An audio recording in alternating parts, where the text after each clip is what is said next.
listening to Breakfast with Angela Rippon and myself, Martin Daubney. So let's take a look at today's front pages. The Times saying, that Britain will mull over the Swiss-style ties with Brussels as it believes the EU relations are thawing. And the Observer writes that Starmer will abolish the House of Lords to restore trust in politics. A bonfire of the NHS pen pushers, says the Mail, as ministers vow to axe red tape in the health service to save taxpayers' money. And on the Express, it goes with Shameless as they discuss the FIFA boss's comments on human rights critics in Qatar ahead of the World Cup. Time to go inside the papers now with broadcaster Claire Muldoon, and joining her is the deputy editor of Spiked, Fraser Myers. Oh, you are with us. You're both in the studio. Sorry, they're both here. Yes, they're both here. I thought we're going to kick off. Fraser, kick off with this big story about Brexit. Before we do that, just a reminder: you can vote in our poll. Would you vote again for Brexit? Would you vote the same? At the moment, 80% in favour of Brexit in that poll. Get involved, Fraser. That goes straight into this story. On the front of the Sunday Times today, Britain mulls Swiss-style ties with Brussels. Is there a soft movement to rejoin the European Union? Well, that's the big worry, that it's sort of moving towards a kind of closer alignment with Europe. Now, in and of itself, that doesn't sound too terrifying, but if it means accepting more EU rules on on various things like how we run our economy, EU regulations, migration is a big factor in this, then that would be a bit of a betrayal to the people who voted for Brexit, to the Brexit that has taken God knows how many years to hammer out. We've had one referendum, we've had European elections in favour of Brexit, we had the 2019 election, which was pretty decisively in favour of Brexit. How many times do the public need to say that we want to be out of the EU, we want to have control over our own laws and borders and money, and only for them, we're a year and a half after we've signed the free trade deal to start calling back to Brussels? I think it's quite worrying. Isn't this an indication, though, that we actually got it wrong when we signed the deal? It was done in such a way that, in fact, it was not done with Britain's best interests at heart, and they made a mistake over it, and they're sort of backpedaling all the time to try and make up for that. Well, obviously the deal is nowhere close to perfect. No. I mean, the problems over the Northern Ireland Protocol, in particular, point to that. But I think the direction of the travel of the deal was actually a kind of pleasant surprise. That there is a cleaner break from Europe than a lot of people expected from Boris Johnson, and that's quite a positive thing.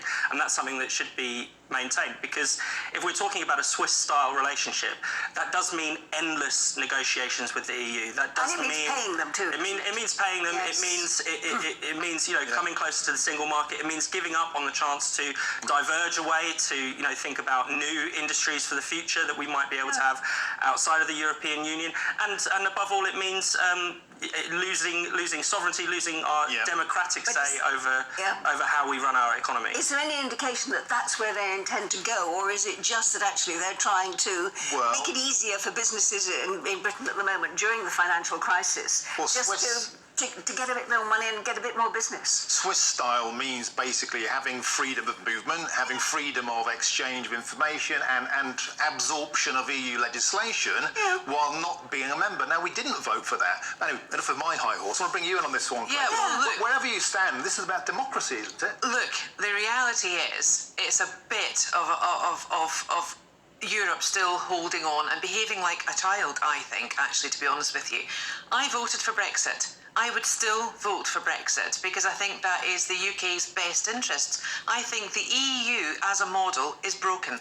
You've got Turkey wanting to join the EU. You've got Italy not being able to afford being a member of the EU.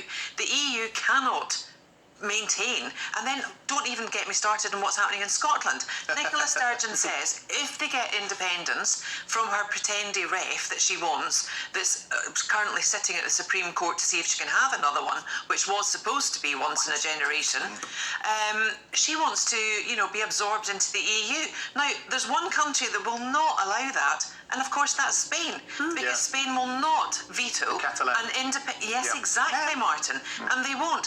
So the EU EU as a model, I think in reality we all realise is broken. Yeah. It doesn't work.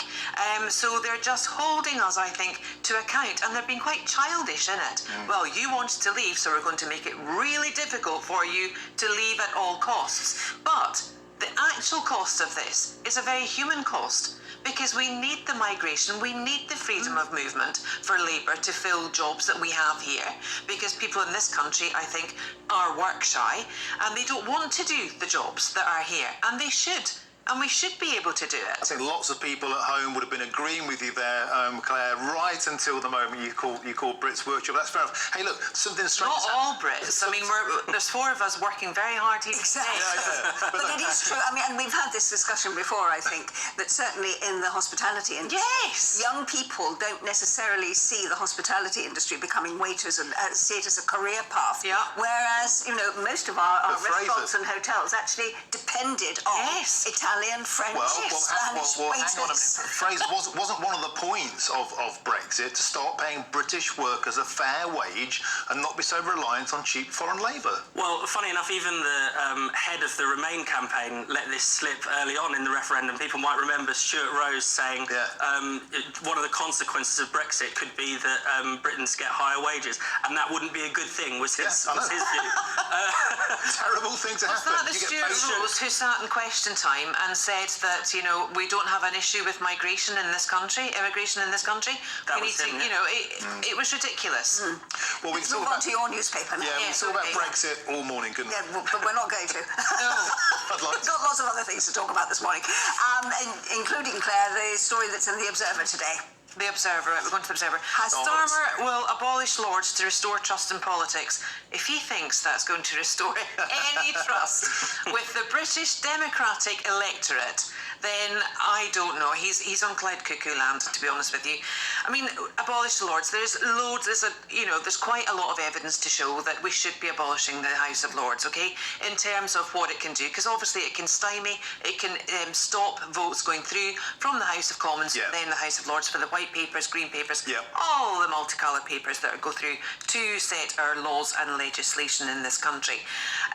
When we see some of the appointments that have been made into the House of Lords, Chums. yes, Lebedev, Boris Johnson's favourite owner of the Evening Standard, which George Osborne also works on. So we've got that, and to be honest with you, I don't think that's such a bad thing. But if he thinks that's going to restore politics, he's got. Well, I find myself agreeing with Starmer on Yes. this, but it's not often that you'll hear me say that. And in fact, Claire Fox, one of my good friends, Brexit Party, who's now a Baroness, she's actually in there and she wants to abolish it. Yeah. Because quite often, Fraser, you know full well that the Lords is used as a blocking party. It doesn't let legislation through and it stands against the electorate. Well, Oliver Cromwell, when he first abolished the Lords, said that it was useless and dangerous to the people of England, and I think that is as true now as it was then. It exists to stymie democracy. It exists to... And not only that, don't forget it had the VIP route for PPE that Michelle Mone took advantage of when she was in the House of Lords. So there's a lot of skullduggery still going on. Let me be devil's advocate here and say, Please do, Angela. if we don't have a House of Lords or some other body, what is going to be the check and balance on what goes on in the House of Commons, which is not always democratic and not always with the best will of the people? Well, there are other countries that have a sort of unicameral system we need something, they have though, where they have we need just. something. I don't think we do actually. I think if you take a country like New Zealand, or I think Sweden has only one lower house of parliament. It has been tried and tested. You don't need another body sitting above the Commons, sitting in judgment on who we voted for already. Well, not even sitting in judgment sometimes, but bringing another point of view and actually being able to bring, if you like, an expert point of view. I think that our MPs need to take responsibility for the laws that they create and not expect some other body to sort of check their homework, if you see what I mean. I disagree that more experts need to be brought into it, especially into the lawmaking process itself. They should not be signing off on legislation. Sometimes, one of the problems with the modern House of Lords is that it's good it's not entirely full of aristocrats anymore, but it can be just as bad when it's full of experts and the great and the good, so to speak, because those people think of themselves as extremely important. They think of they're just as meddlesome in our laws as. But if we look to where did the experts get us during the COVID lockdowns and all the rest of it, I think let's move on, because talk about more. No, Martin, let's No, we need to talk about more pointless bureaucrats. It has a point of view. No, in the words of Lord Sugar, you're fired. Well, it's only a second, Dave.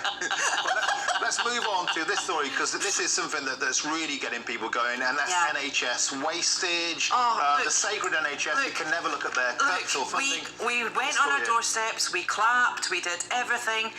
There's no problem in the NHS with regards to funding. It's never been funded more than it is now. What is the issue with the NHS? It's mismanagement of those funds.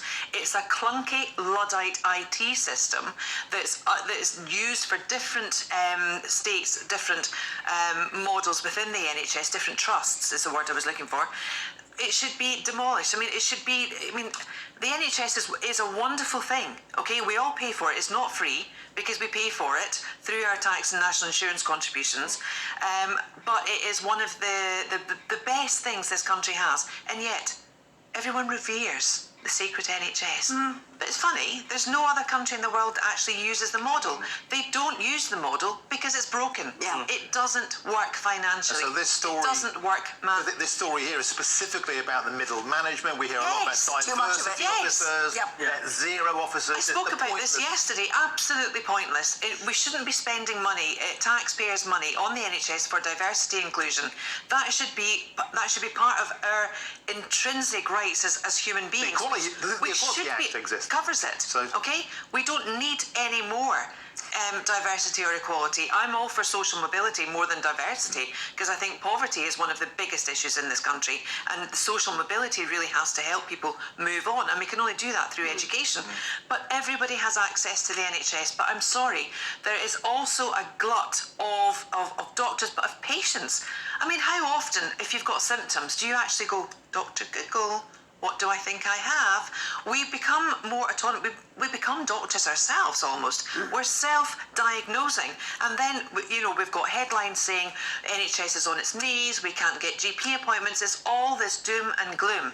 When in reality, it's never been more funded than it is now, and we've still got amazing doctors, amazing nurses. But I do too many managers. Many managers. Bring back to patrons and let hospitals smell like hospitals. I wonder if Fraser, does any political party think have the appetite or the guts to even take on the task of NHS reformation? Why have we got so much politics in the NHS? I would love to take the NHS out of politics and say that politicians, all right, they have to give us the overall budget, but politicians should not be interfering in the NHS. They've used it as a sacred cow. Yes. Ever since it was started in the 1940s. By Nye Bevan. And, Nye Bevan had a brilliant idea to start with. But actually, the system that we have working now, as you say, Claire, is not anywhere else in the world. Other people in the world other countries in the world have much better systems than we do. Why don't we learn from them and jettison the bits of our NHS which do not work anymore? Yes. There'll be a round of applause at home for that. We've got to have some humility here and stop saying that the NHS is the best system. It's not anymore. It was. I'm very much in favour of healthcare free at the point of use. I think that principle is an excellent one to maintain, but the way that it operates, it means at the moment, there was a report, I think last week, I think it was in the Financial Times, that said that we in Britain have the worst access to healthcare in Europe. Imagine that, even though it's free. Yeah. And I do, I'm pleased by this report saying that they're going to get rid of some of the bureaucracy, but I'll believe it when I see it, quite frankly, because they'll bring in another committee. Exactly. There'll be another load of experts. A committee and an organising committee over the subcommittee, and these people are really hard to get rid of. In every area of the public sector. And why are we paying the chief executives of some of these trusts more than we pay the Prime Minister of the country? We're paying more than we pay some doctors, consultants, and nurses. We've got time for one quick story before we move on. Claire, let's turn to yours. This is about the clampdown on smartphones for kids. Is the answer to go back in time and get one of those old brick phones for your kid? Well, yes. You know, this is a report by parents should buy their children old-fashioned phones without internet connection. The Children's Commissioner has said, and you know the Children's Commissioner is Dame Rachel D'Souza, and I agree. I've got 4 children. Thankfully, my youngest is 18, my eldest is 24. I'm out of the loop. Yeah. However, I was in the loop when they were first coming out, and it's like, oh my gosh, what version of the iPhone do you have? Internet connection, etc., etc. And from information and for knowing where they were, it was great as a management tool, as a mother. Brilliant. However, we had a strict no phone policy, eating supper at the table. All phones were left downstairs or with me overnight, because you have, as a parent, you have to. And the deluge of information, there's good things, obviously, about the internet, but there's also horrendous things that children have been able to make access to that are not any help for hardwiring prepubescent brains that need structure, that need discipline, and they've got access to 24/7 porn. They've got access to really awful things online. And actually, if you talk to very enlightened head teachers like Catherine Burble-Singh, who is the mobility commissioner now, she says that 90% of trouble in school playgrounds is caused by social media. Yes, everything is recorded. Everything is recorded now. When I was young, I'm now 50. When I was young, we went out, my parents didn't have a clue what I was doing, and that was a good thing, because it made me able to grow up, develop a sense of right and wrong, and also have that risk, the ability to know when something wasn't quite right. Now they're so desensitized. But there are some parents that want these phones for kids because they track and trace them. they trace their kids in real time. No, I'm sorry, it's not helpful. It really isn't helpful, and I'm saying that. My son went to Twickenham yesterday and he's still not home. So it would be good in certain respects to be able to track and trace. However, kids need to grow up. Yeah. They need to have that sense of risk. I think what kids need is also a sense of space away from adults. Yeah. And they don't have that anymore, and now their phone is their only space where they can essentially. It's an echo chamber. Yeah, which is a shame. That's the tragedy, really. So I think in theory, yes, buy kids old-fashioned phones, don't let them on the smartphone. In practice, how long is that going to last with the nagging? I think, if all of their friends have got the smartphone, if all of their friends, want to talk to them on WhatsApp, Twitter, Facebook. Do you know, we've got an issue. I'm sounding like an old funny daddy. No, you're not. People don't use those things. We're now in a situation where it's very difficult to recruit male teachers, right? Yeah, and I think a lot of that is down to the fact that there's so much social media. The children need to stop bringing phones to schools. The schools need to play a part in this as well. That's definitely true. Yes. Leave your phone at home or leave it get them locked up, because it's not helpful to staff. My cousin's wife is a head teacher at a school in Vauxhall, just down the road, and she has a very strict policy. When you go into school in the morning, your phone gets put in a box. Yes. You don't get it all day. Good. It's like, the parents complain. If you don't go to a different school. Yes, exactly. It's like no phones in the school. There's no need for it. Really, really helps. It's really cut down on trouble. It's really cut down on anxiety. Yeah. So and if they want to spend time on social media in their home time, then that's fine. And it's cut down on the access to the trolls who send children into a situation where they feel they have to commit suicide. Hey, it's great having you both here doing the papers. You're going to be with us for the rest of the morning. We are. See you a bit later on. Thanks very much. Excellent. Thank you. Now, a high-tech bounce.